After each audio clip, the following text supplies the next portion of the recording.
दिएको एकचोटि बनाएको थिएँ।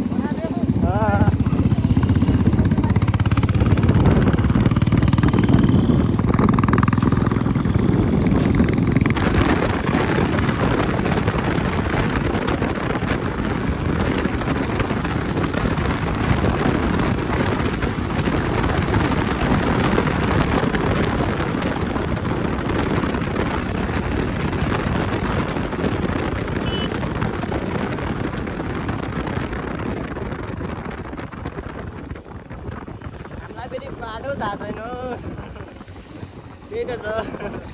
अब यो कहाँ छुट्यो पता नि। चलपल हाम्रो के अरे कहाँ हो अरे स्याउले 10 किलोमिटर कति छिटो आइगयो यार। नजिकै रहेछ त। नजिकै हो।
कतिको खाइयो धुलो।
निकै नै गाह्रो छ पुग्न हैन।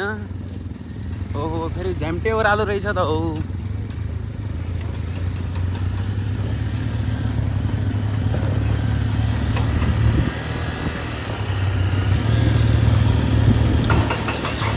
नयाँ पुल निर्माण हुँदैछ त्यसपछि त अबको 2-4 महिनापछि त निकै नै सुविधा भइहाल्छ हाटखोली जाने बाटो।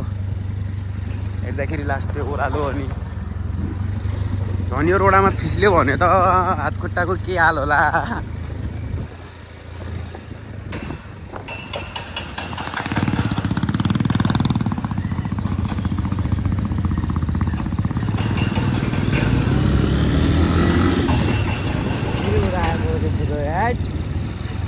जानी धुलो उडाउनु लाग्छ यार अगाडि गएर डबल धुलो उड्नु भयो नि त साइकल पनि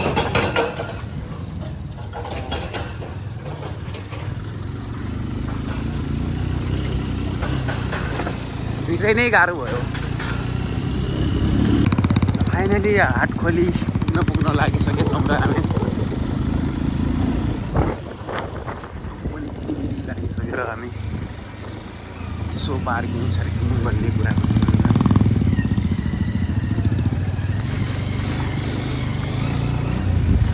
हाटखोली इन्ट्री भइसकेका छौँ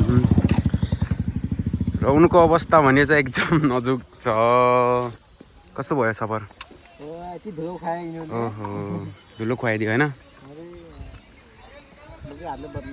हाम्रो राइडर साहबको यस्तो भयो ब्ल्याक भेस्टको वाइट भयो कसरी उडाउन यस्तरी ओहो हो गाइस हामी पुगिसकेका छौँ र ये लोग को देख सकते हो राजा धुलो खाइए जा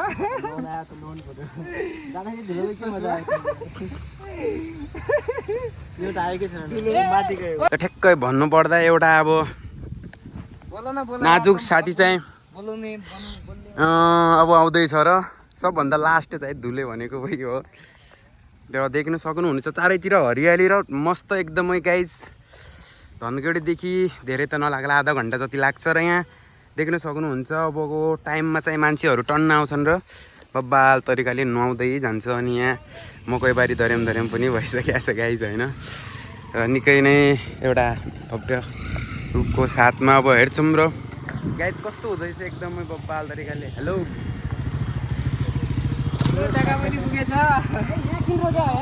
किन माथि जाऊ न कहाँ माथि यहाँ गहिरो हुन्छ यार धेरै कस्तो खाइयो धुलो